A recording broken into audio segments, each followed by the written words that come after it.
Back in the 90s, GM had its first electric car, the EV1, but it canceled that program in 2002, taking those cars away from their lease holders. Now GM is back in the EV game with the Chevy Spark. Let's take a look at the 2014 Chevy Spark EV. Chevy launched the Spark as a gasoline car. It's actually a global car, so it looks a little bit funky, maybe not really perfect for American audiences. It has these weird, like, oversized headlights. It's a four-door, although you might not realize it because it has these door handles sort of hidden in the panels here, but you can fit two people back here. It's not too bad. You also got a high roof line, so the cabin is actually not too bad either. You got good headroom here, and I found plenty of legroom, no problem sitting in here. For the EV version, well, we've got the charging port right here. We've also got these 15-inch aluminum wheels. They used aluminum to save some weight. Another styling cue for the EV are these front plates on the grille. Obviously, you don't need a lot of air intake for an electric car. And they also have some styling along here that, if you know the Chevy Volt, this is fairly reminiscent of that car. Now, under the hood here, we obviously don't have a gasoline engine. We don't have too much to see exactly. We've got some power control electronics up here, and the electric motor is down there powering the front wheels. Most of what's going to be down here is batteries, and there's about 500 pounds of lithium-ion batteries in this car. This electric motor actually makes this Spark a lot more powerful than the gasoline version. With the gasoline engine, it's a 1.25 liter.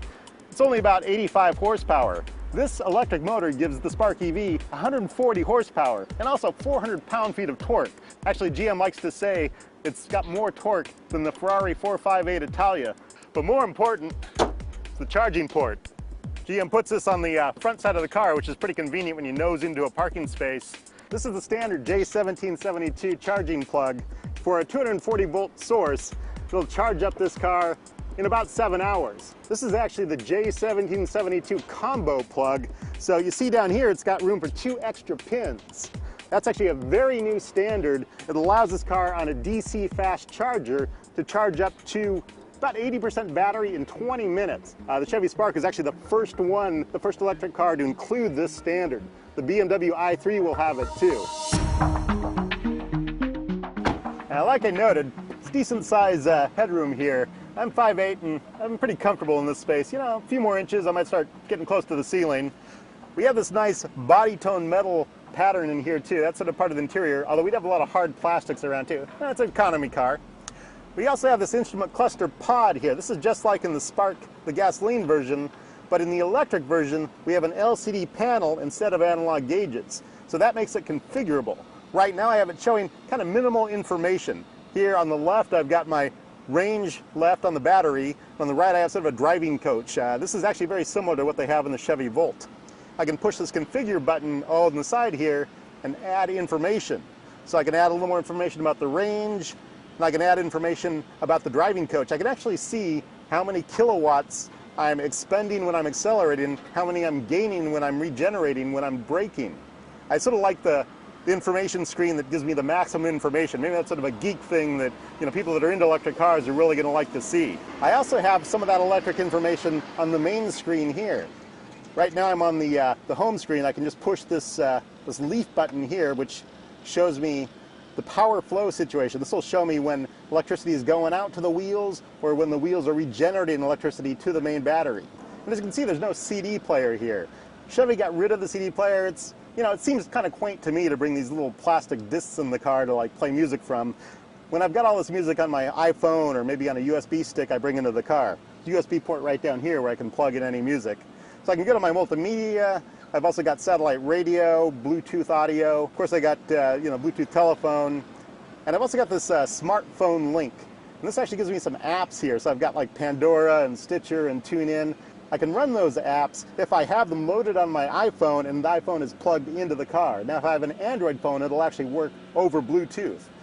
You can also see another app here, Bringo. That's a navigation app that integrates with the head unit. If I had that on my phone, that's $60 for that app, so it's one of the cheapest navigation options you can just put into a car without having it preloaded from the factory.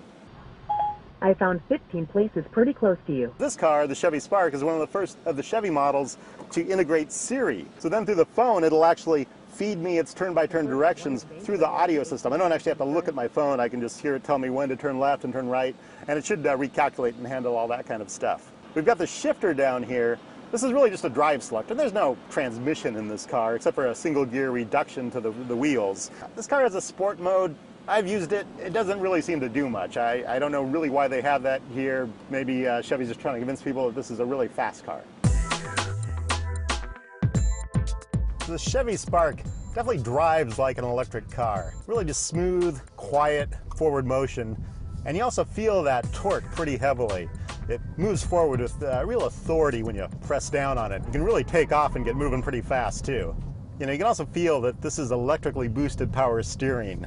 You kind of hear that sort of rheostat-like electric functioning. They don't really hide that very well in this car, so you definitely know it's an electric car. And the ride quality is, you know, pretty so-so. You know, this is definitely not, you know, a luxury car ride. It's far from the Tesla Model S. The 2014 Spark EV goes for about $27,000. With government incentives, such like that, depending on your tax situation, you might be able to bring that down to, say, $20,000, which makes it a pretty reasonably priced electric car. It compares with the Honda Fit EV and the Fiat 500e. They're all about the same size, very different styles each one.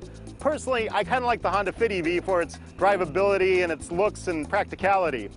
Now, there's also the Nissan Leaf and the Ford Focus Electric, but those are much larger cars. Those are more mid-sized cars. I'm waiting for the day when an automaker can get one of these cars up to 200 miles, and that, I think, will hit the sweet spot and range for most American buyers.